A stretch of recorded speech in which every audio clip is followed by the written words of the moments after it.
I hear somebody need a loaner shaft? In this case, precisely, yeah, that's exactly what we need here. I'm here to fix that issue. Wow. I think that'll about do it, right? It's a big difference, though. Yeah, that is. This was something.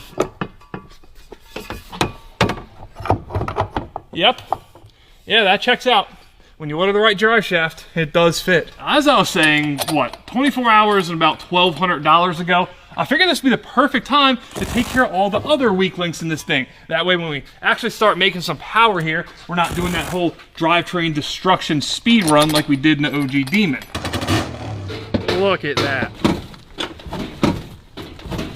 Obviously, we swapped out from the factory two-piece drive shaft that has the carrier bearing right there to a big old thick one-piece aluminum, but that might not be the most important part. One of the biggest issues we were having with this car before was that it was horribly misgeared. We had the factory 262 in it, and given our engine choice, we definitely didn't have the torque to power through such a long gear anymore, but it turns out the next engine going into the OG Demon up there does need a really long gear, so we just did a little swap-a-rooski. Now we got ourselves the 370 gear in here. It's the same one the Demon was running when it had a manual transmission, and that's not it. We got the drive shaft shop axles, we got the subframe lockout kit, we got a differential brace. Now, is all this overkill for that little lawnmower engine we got in there now?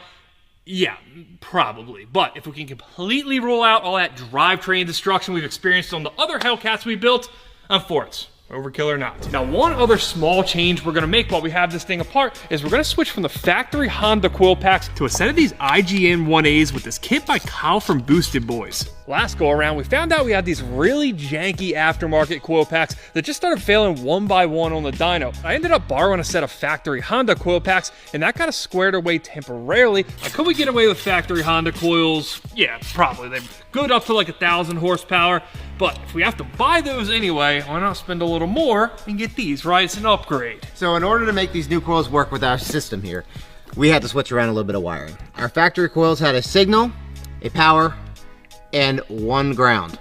Our new coils have a signal, a power, and 3 grounds. Now, what we did to simplify things is we merged all 3 into one, which go to the back of the cylinder head as a solid grounding point. Obviously, since these coils are sitting up on a bracket and not down right on the spark plug, gotta run some spark plug wires this time. These are actually some 2JZ IGN 1A coils. We shaved down a little bit to fit that K-Series spark plug hole. I'm kind of digging it. I think it looks like race car, right? I like it. It looks more serious now, therefore it's gonna make more power. That's how that works.